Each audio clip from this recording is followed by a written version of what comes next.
Hi everyone, it's Libby from maighstirtarot. I'd like to acknowledge the ancestors past, present and future and welcome to you, your guides, my guides and the universal energies. Okay, what I'm going to use my Smith-Waite Tarot deck, the Centennial Edition. What I want to have a look at in this particular reading, something a little bit lighter, because actually what's happening is my guides are really starting to nag me to read on good stuff. Positive stuff, future forward going stuff as we are watching this train hit the bus and the eventual train wreck. So actually what I want to have a look at in this reading, and it is entertainment only, it's somebody, sitting in the half dark with a bath towel on the table down under in New Zealand. With a beautiful rose bush still going out in the back there. What I want to have a look at in this particular reading, and I'll just refresh the deck while I'm talking to you, is Australian researchers, Dr. Georgia Long and Dr. Richard Scollier, Australian researchers, medical researchers, from the Melanoma Institute in Australia, in cooperation with the Netherlands Cancer Institute, have been undergoing about 10 years worth of surgery. Now, some of this information is a little bit long. It might be 12 years by now. There are 10 years of research in regards to treating melanoma.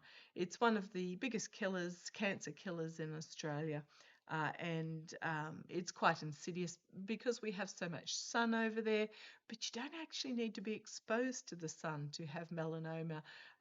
There are people who get it's when the cells mutate, and they're not necessarily connected to being in the sun, but the sun can exacerbate getting sunburnt, etc. Gee, that youth of slathering oneself in baby oil and being thrilled at turning bright red because you knew you were going to go brown might come back and haunt me, which is why I get a full body skin check done once a year. Okay, so Dr. Georgia Long and Dr. Richard Scollier, they received, I believe it was about 2 years ago, Australians of the Year jointly for their research.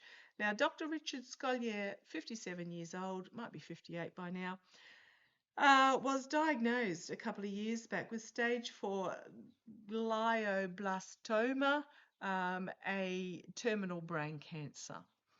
And he was undergoing treatment for that when he got Australian Citizen of the Year. So the fact that he was a top cancer researcher that actually got a very hideous and insidious form of cancer, which is considered terminal in the world at the moment. However, what happened is that he then could experiment on himself because there wasn't putting anybody else's lives at risk. And what he did, the first ever vaccine specifically tailored to his body and the characteristics of his tumor, was created. So by taking, I'm not sure how it works, feel free to look it up, but I'm assuming they took samples of the tumor itself and created a vaccine so that his own body's immune system, because that's how vaccines work. You put in something that triggers the body's immune system, something that's minor, that won't actually, can make you feel sick for a while. Yes, there are on occasion, very rare occasions, adverse reactions that can be quite dangerous, but usually for the majority of the people, and this is about very much the needs of the many. Anyhow, so they bred the cells of his particular brain cancer in a probably took some particular markers of those particular cells, bred them up, injected them into the body for his own immune system to combat, and his immune system was then triggered to target those particular cells. Now, I believe that they were the protein cells of the tumor, which basically cut off the food supply for the tumour. It meant that it could no longer feed, which meant it died. Like every living thing, if you don't eat, you die. If I go back to my teenage years, I think the saying was, if you don't eat, you don't poop, and if you don't poop, you die. But that's aside the point. So yes, triggered his particular cancer and took it down. A lot of hard work leading up to this stage. What have we got? That's the Eight of Pentacles, a lot of research, 10 years, and it took out the tumour quite rapidly. So what happened then is he then had after this occurred, I believe there may have been very, minorish surgery. I mean, brain cancer is never minor. After this, I don't even know if he had immunotherapy. I should have looked into it a bit more. But what this reading is more than just this particular case. What it is basically is by this immunotherapy, which is still in its infancy stages. He then afterwards did have 6 weeks of radiotherapy to just make sure it's all gone, and I believe he's now 2 years cancer free. What I want to read on this really is about this cancer treatment. The cancer treatment that can be, and it doesn't matter what sort of cancer. Now, I know my mother is going through cancer at the moment. She's got acute myeloid leukemia, which is pretty much, as someone said, it's pretty much just a liquid cancer because it's a blood cancer. So it'll be too late for my mum, but the research that was done in regards to my mum will be invaluable. She's very much put herself forward as a trailblazer in the research for the specialists in New Zealand. But this particular research is hugely groundbreaking. And I'm just going to put it out there that there will be elements, big pharma, chemo manufacturers, whatever, those that actually thrive off people being chained to the health system through not actually treating them, full treatments.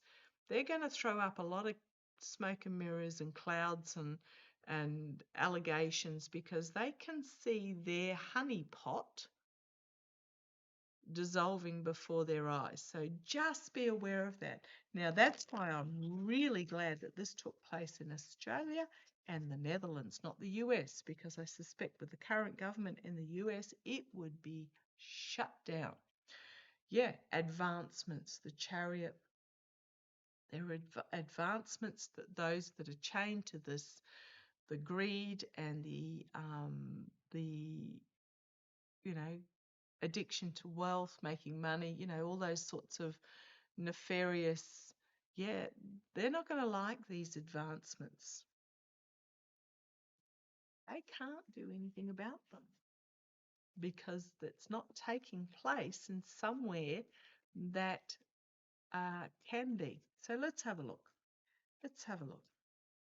This advancement in cancer, what do we need to know for the ordinary person?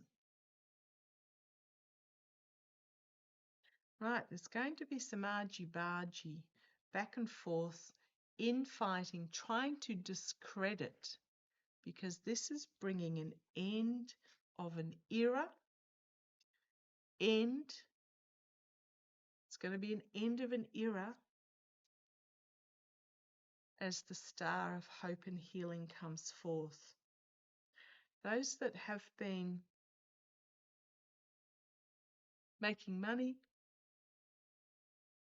are going to be forced to walk away because medicine is going to be looked at differently. There is a different attitude coming forward. So I don't have any qualms from that whatsoever. The inventor of insulin did not put a patent on it to make so that it could be provided basically at cost for free. Just putting it out there. So this star of hope and healing, there might be some legal trying to steal it, trying to keep it quiet, trying to prevent it from being used and getting out there. Let's have a look. For the ordinary people, what is this sort of research? Now, one of my lovely viewers actually sent me, this is what triggered me. They sent me an article about nanoparticles being developed in, I believe, the US to treat cancer.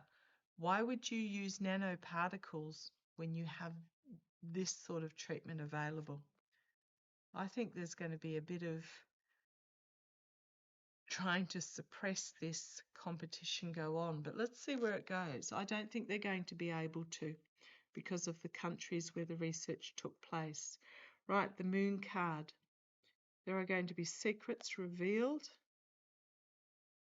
It's not going to be an easy road. So this has come to light. This research is out there and it has been proven to be successful in that one instance. Need a lot more research, but it's going to be a difficult path because there are certain people that don't want it out. Corporations that do not want this out. I mean, if you've got a cure for cancer that is simply we take a few cells from the tumor, put it through a certain process in the lab and inject it back into you, and Bob's your uncle. There's a lot of money to be lost in keeping people alive but not really curing. So it's not going to be an easy path.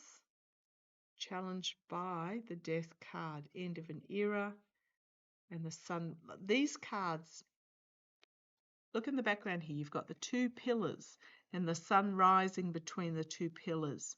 Here is the two pillars. So the sun on the other side of this card, on the other side of this moon. The sun is on the other side of the moon. The moon is in front of it, is shining between these two pillars here.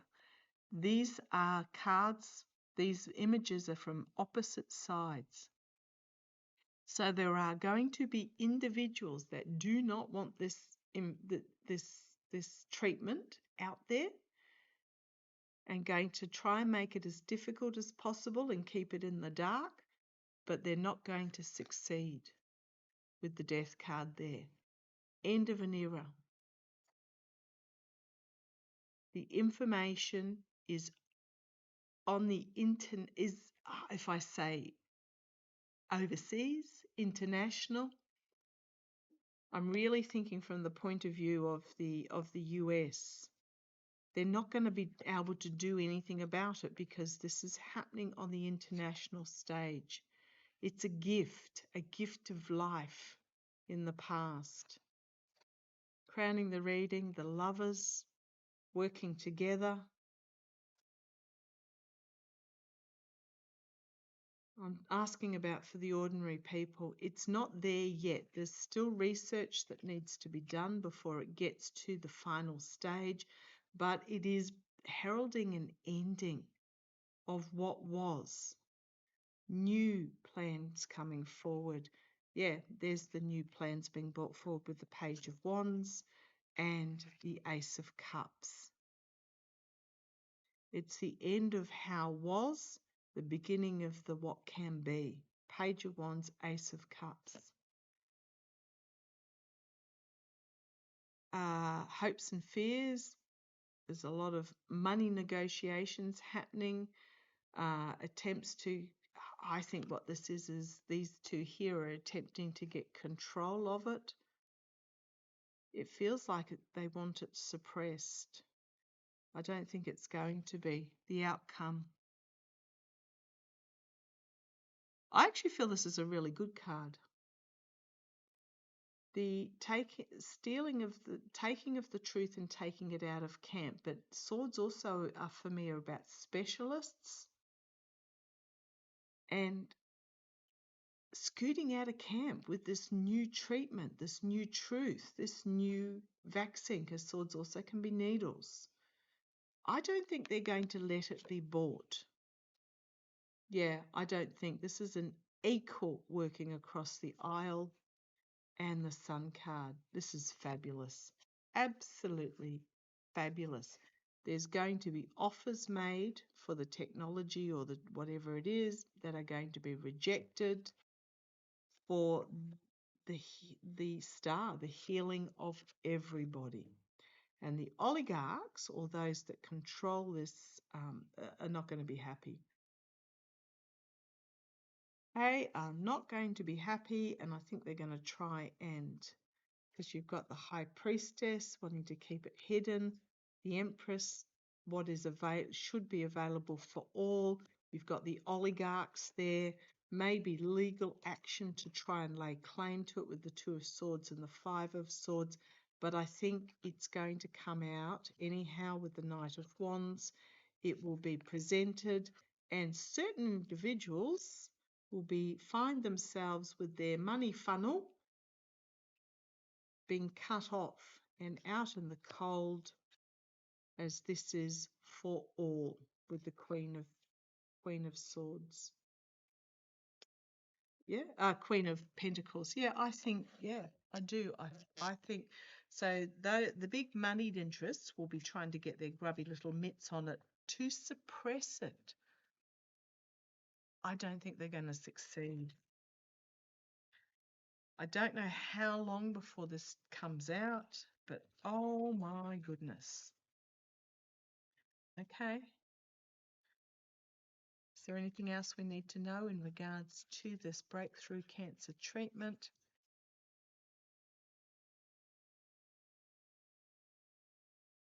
Strength, empathy, compassion for the people, the healing, the abundance for all, and it's going to be highly emotional, new beginning, cleansing. Yeah, I like this. I think it's going to all. I keep going. We've then got the Queen of Swords. There might be some legal proclamation made in regards to those that might want to keep it to themselves, but it's the ending of this partnership. It's something new, huge new opportunity. It's going to take out a lot of cancers. There'll be loss and disappointment. It won't work for everybody, but it's big. It's really, really big. And it's going to be a gift for everybody. And the oligarchs that make money out of the current system are going to end up having to walk away. Okay, I'm going to leave that there. Love to you all. Take care. Bye-bye.